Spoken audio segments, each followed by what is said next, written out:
7h30, nós vamos já trazer a participação do deputado, né? Aqui no nosso programa O Campo em Dia. Nesse momento, como eu disse antes, 7 graus em Camaquã, sensação de 5, bem mais ameno aí o clima do que estava no começo da semana. E vamos trazer então a participação do deputado estadual Zé Nunes, que preside a Comissão de Agricultura aqui da Assembleia Legislativa do Estado.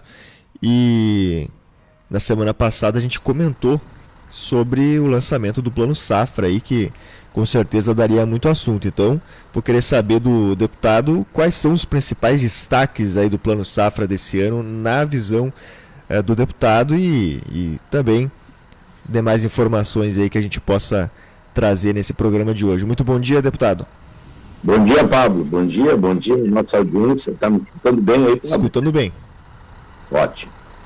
Ontem eu vi uma entrevista e o meu telefone parece que não está funcionando bem. Ele está me dando um retorno para mim, não sei.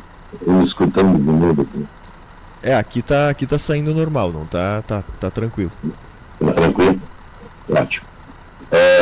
Bom, Pablo, acho que tem tanto assunto hoje para a gente conversar, né? São muitos assuntos.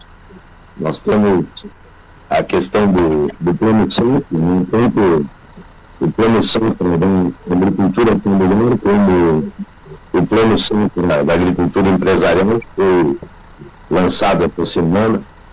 Nós temos a questão da morte desse agricultor, o assassinato desse agricultor em Santa Maria. É um assunto que está nos incomodando muito. Para mim, está incomodando muito porque eu estou lidando, né, especialmente com o tema dos pescadores aqui, né, que tem sofrido muito com a abordagem da Suprema, inclusive, eu digo a morte do pescador em Santa Vitória, numa abordagem abusiva, descontrolada, né, carregada, cheia de dúvidas, porque as forças policiais estavam no carro do fazendeiro que levou ele até o local e até o fogo nas molentas dos pescadores. E nesse caso, em Santa Maria, eu diria a cara de pau do delegado de já alegar que o caso foi uma legítima defesa e assim ele vai ser investigado. Um agricultor que estava cortando lenha, que lida com lenha, que vive da venda de lenha de eucalipto. Meu pai fez isso a vida inteira. Por isso que acho que me incomoda muito. Né? Meu pai, com 85 anos, nos últimos anos da vida dele, ele era lenheiro também. Ele vendia achinha de lenha, vendia metro. E eles chegaram lá numa abordagem, imagina, o cidadão trabalha com lei do eucalipto, a polícia tinha todo o direito de lenha, que foi a partir de uma denúncia pior, diz que não foi o denúncia. Né? E a força de polícia matar um trabalhador de uma forma covarde, porque foi um assassinato, na verdade. Então, eu não sei como que o secretário de Segurança, o governador do Estado, não foi nas redes sociais, não pediu um tempo para se manifestar publicamente. As forças policiais estão matando no campo. Né? A gente às vezes muito que no Rio de Janeiro que acontece, que a polícia invade as periferias muito de uma conta, nós estamos vendo aqui. O caso de Santa Vitória foi também por uma questão supostamente, entre aspas, ambiental, não é nada disso. Eles estavam a serviço de um fazendeiro, né? E aqui um assentamento no plano como foi. Estamos incomodando muito. Nós estamos convocando o secretário de Segurança do Estado para vir na Assembleia falar sobre esse assunto, porque é vergonhoso que está acontecendo no Rio Grande do Sul. Né? As polícias matando pessoas, matando trabalhadores, e crime organizado, as facções, e eles não conduzem. Hoje eles não conseguem resolver o problema do trânsito numa cidade de 10, 15 mil habitantes, eles não conseguem resolver. Aí eles alegam nenhuma questão. Agora, matar trabalhadora não fácil, né? Então, é um registro, uma indignação que sinceramente, ultrapassa o limite, a gente já se emociona em falar nisso. Bom, esse é um dos assuntos, né, muito forte durante a semana. Um outro assunto muito forte é essa votação que aconteceu na outra semana, ainda que repercutiu nessa semana, no Congresso Nacional. 2 pontos: a votação contra o imposto de operações financeiras e, ao mesmo tempo, o Congresso Nacional aprovando o aumento de deputados federais. Os mesmos deputados que querem uma politização onde que cada CPF dos grandes plantadores pode ter até 1,5 milhão de bonificação, de presente, de fundo perdido, é o mesmo que não quer puxar, não quer aprovar um corpo para os ricos e super ricos, e fica bem quietinho sobre a isenção de imposto de renda de quem ganha até 5 mil. Até agora não foi votado, né? Então são essas coisas que começam a causar indignação, que de uma certa forma o povo começa a ter conta de que lado que cada um está, né? E o Congresso brasileiro, essa semana, demonstrou que é o lado que está. Proteger os ricos, os muito ricos e os super ricos. Essa é a primeira condição. E as propostas deles são outras. A desindexação do salário mínimo da aposentadoria, cortar gasto social, né? Cortar gasto previdenciário. Isso, né? Isso que o Congresso, infelizmente, a maioria do Congresso que está lá, pensa. Bem quietinho, a gente manifesta sobre a isenção do imposto de renda para quem ganha até 5 mil. Essa proposta não está votada pelo Congresso. Mas não, aí você não vê que não está. Agora, se manifesta quando o governo quer taxar a turma de cima, a turma do andar de cima. Então, acho que não dá mais para ficar calado, isso não é uma questão de tranquilidade. Né? A elite brasileira é uma elite formada na escravidão, na concentração de renda, né? Ela é uma elite brasileira que se forma numa visão capitalista super atrasada. Os países capitalistas, os mesmos países capitalistas desenvolvidos do mundo, são os países que tributam os ricos, as grandes rendas, as grandes transações financeiras, tributam quanto que é a tributação nos Estados Unidos, na Europa. São esses os tributários, os mais tributários. Né? E esses são impostos provados. O Brasil é um país que tem a maior desigualdade, o país que menos cobra imposto de rico, né? O país que mais cobra imposto de pobre. Essa é a realidade brasileira. Quer dizer, o capitalismo brasileiro, a elite brasileira, ela é atrasada. Ela é muito atrasada, comparada com... Aí eles dizem, não, mas vai prejudicar o setor, gerador de emprego. Nós estamos falando aqui daqueles, inclusive, que ganham dinheiro sem trabalhar, só usando transação financeira e aplicação financeira. Tem gente no Brasil vivendo do dinheiro, não produzindo nem cabeça de prédio, nem um parafuso de produto. Ele tinha na frente do computador e maneja com fortuna. Para cá, para lá, maneja um livro. O Brasil é o país que menos tributa lucros, dividendos, né, dos super ricos e dos muito ricos. Então, é lamentável o que aconteceu.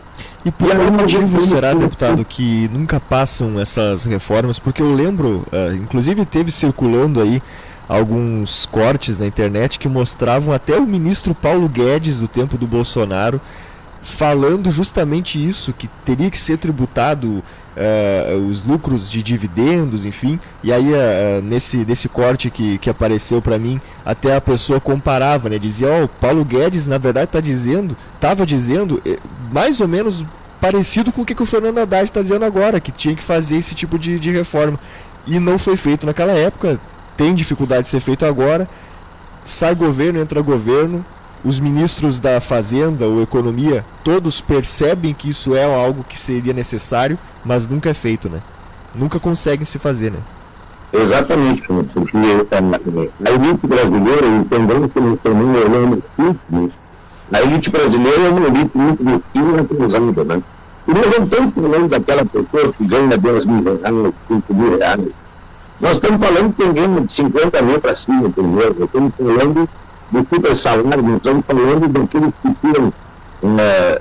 tiram lucros de empresas de valores altos, não estamos falando de coisa pequena. Nós estamos falando do que aplica no setor financeiro, de quem transaciona dinheiro para ganhar mais dinheiro. É disso que eu estou falando. O Brasil é um país que não tem desigualdade por conta disso. Se tu pegar o que um trabalhador paga de imposto de um carro, se tu pegar o que um milionário que tem um lance de R$1 milhão de imposto, não tem de costa. É completamente proporcional. Tu vai pegar alguém que paga, um trabalhador que paga imposto de um carro de 5, 6 anos de idade, e tu pegar o quanto um super empresário que tem um jatinho, quanto é que ele paga de imposto, vai ver que é uma desproporcionalidade gigante. É isso que nós estamos falando. Como nós vamos fazer o país ser mais igual? Não tem como ser mais igual. E aí você falando mal do Bolsa Família, falando mal da assistência social, que é para ajudar o vagabundo, mas eles têm privilégios gigantes. Né? O privilégio gigante, não tem que gigante. E não deixam tocar.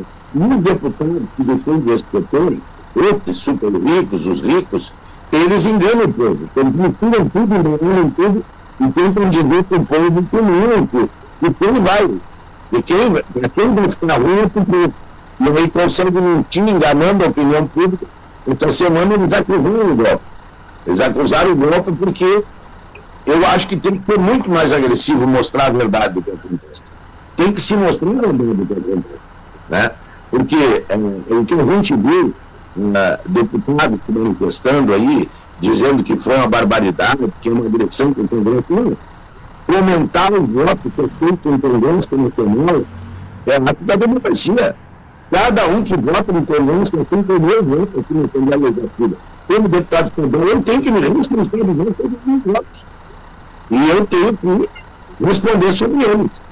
Eu me lembro quando eu votei que não repassasse dinheiro estadual para o orçamento federal, para botar um pouco de dinheiro na nossa BR-116, eu fui massacrado na região de formação fiscal, porque usaram uma mentira para dizer uma inverdade, mas eu fui explicando por que eu votei. Expliquei os meus votos, e sustentei os meus votos, eu tinha convicção da minha justiça naquela decisão, que eu não fui eleito para botar dinheiro do Estado no corpo federal. É o contrário, eu fui eleito como deputado federal para trazer dinheiro do corpo federal para puxar o Estado. O federal não tinha aquilo, não foi o contrário. Mas naquele momento alguém queria fazer exatamente o contrário. E queria justificar de que aquilo era uma coisa certa. Então, eu fechar esse assunto, te dizer que é quase impossível a gente não falar sobre esse assunto, sobre o que nós estamos vivendo, a proposta de querer desindexar o salário mínimo da Previdência.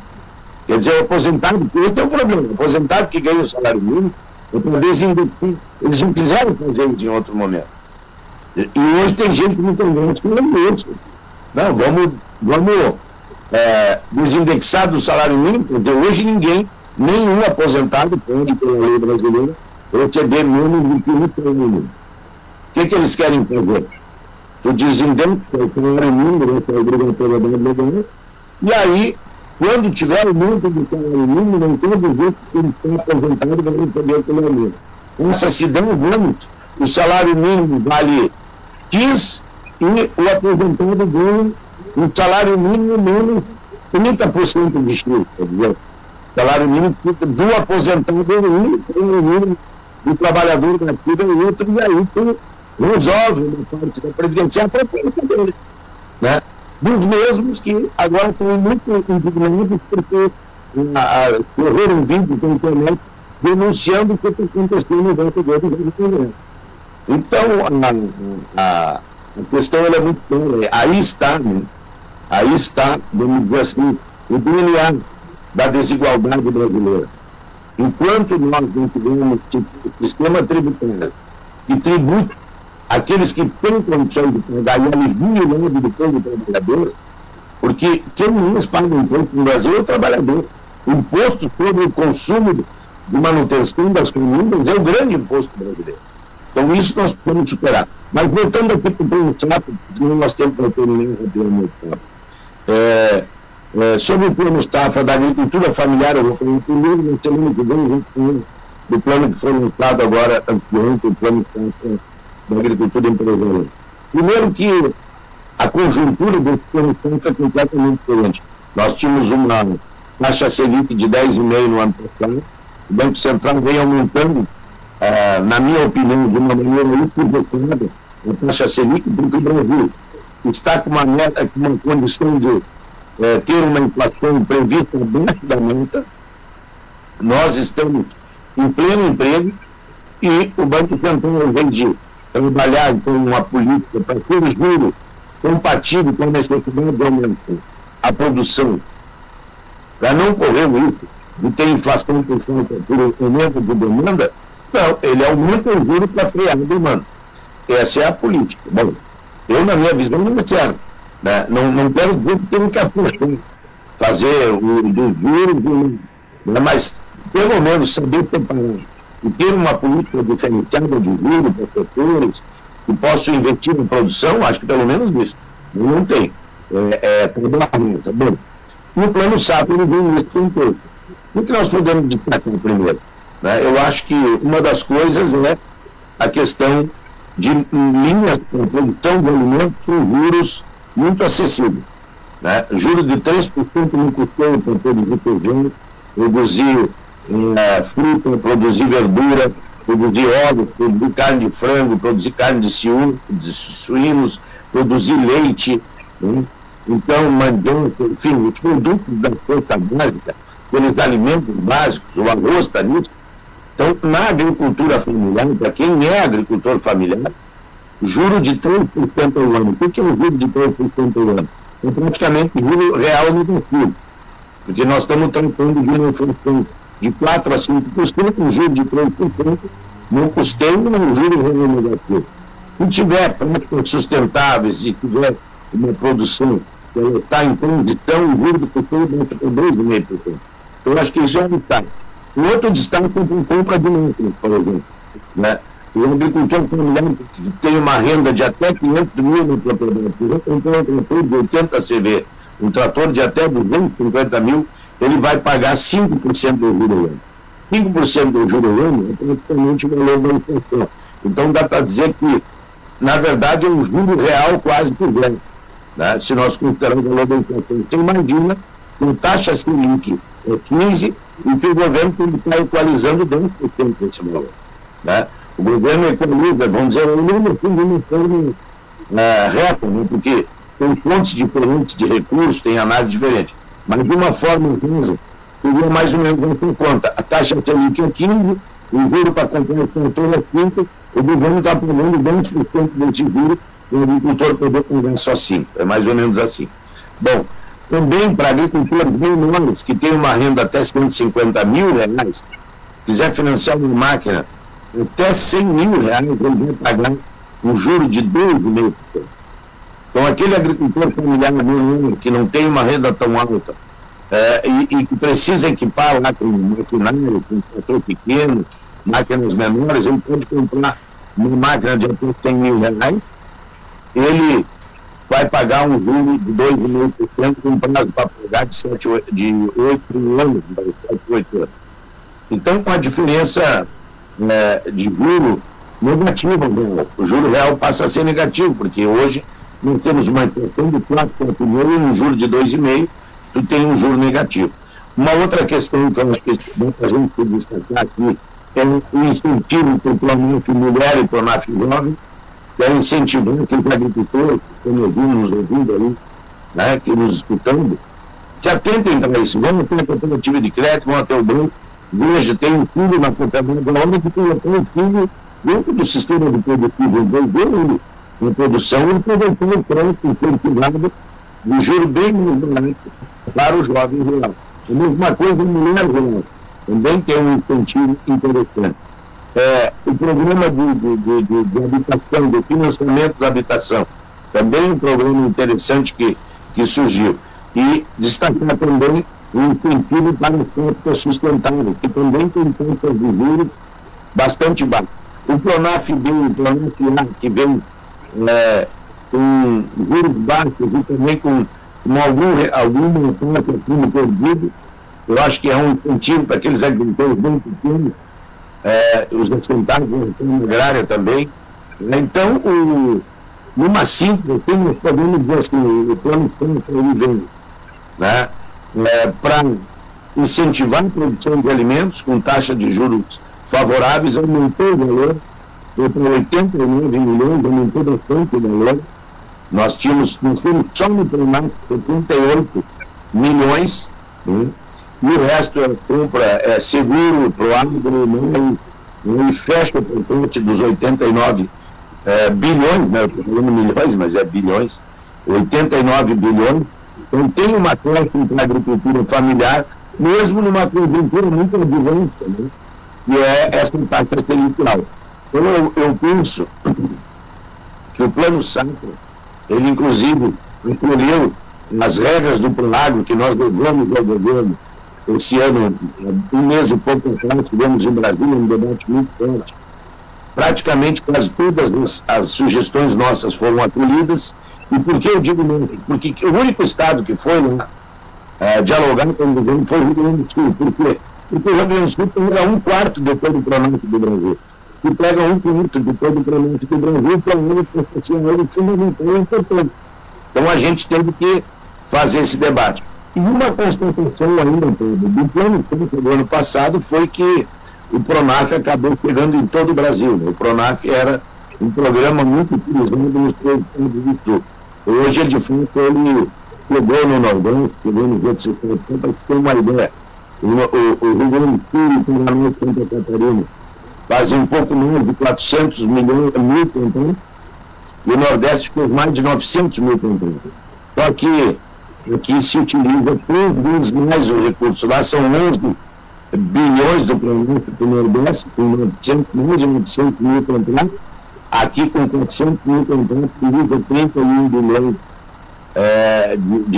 no valor do contrato. Então, a agricultura familiar do Sul, os 3 estados do Sul, ela é muito forte. Ela é muito integrada no mercado, muito produtiva, e também ela usa bastante os recursos do programa de apoio, do Nacional de Apoio à Agricultura Familiar, que é o Pronaf.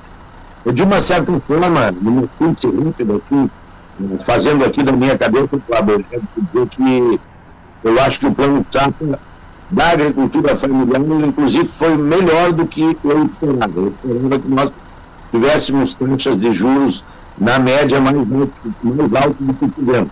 As taxas vão de 0,5% a 8%. Né?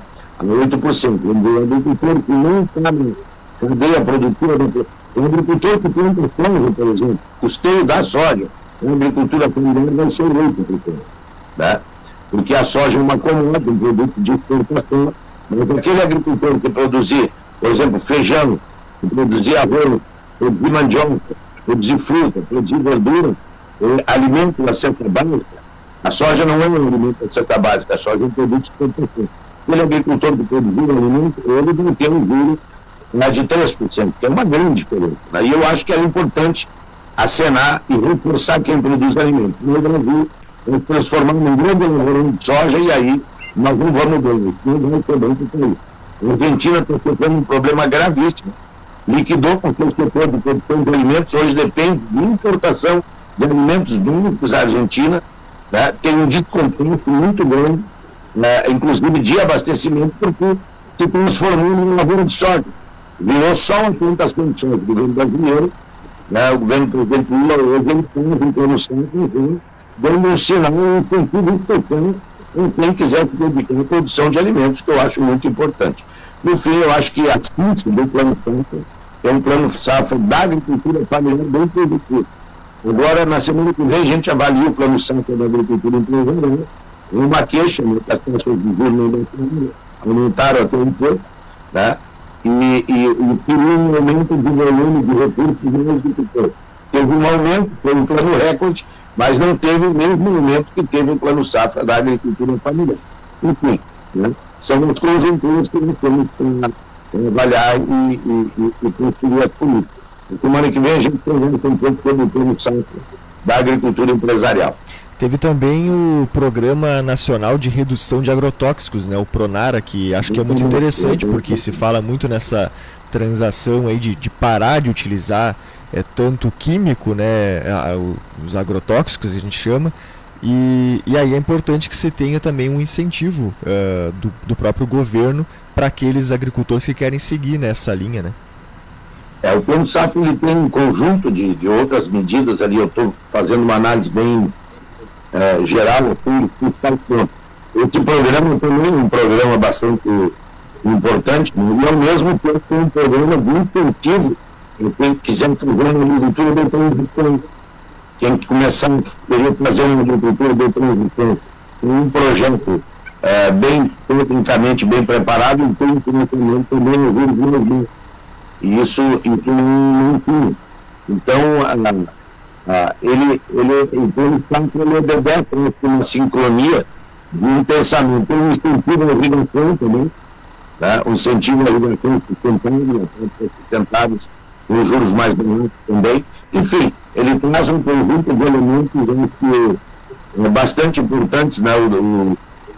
Também a disposição do governo, falar aqui na disposição do governo de comprar arroz é bastante importante. Obviamente que o governo vai comprar prioritariamente da agricultura familiar, mas vai comprar arroz porque hoje a lavoura de arroz ela é produzida aí na maioria pela lavoura média e pela grande lavoura.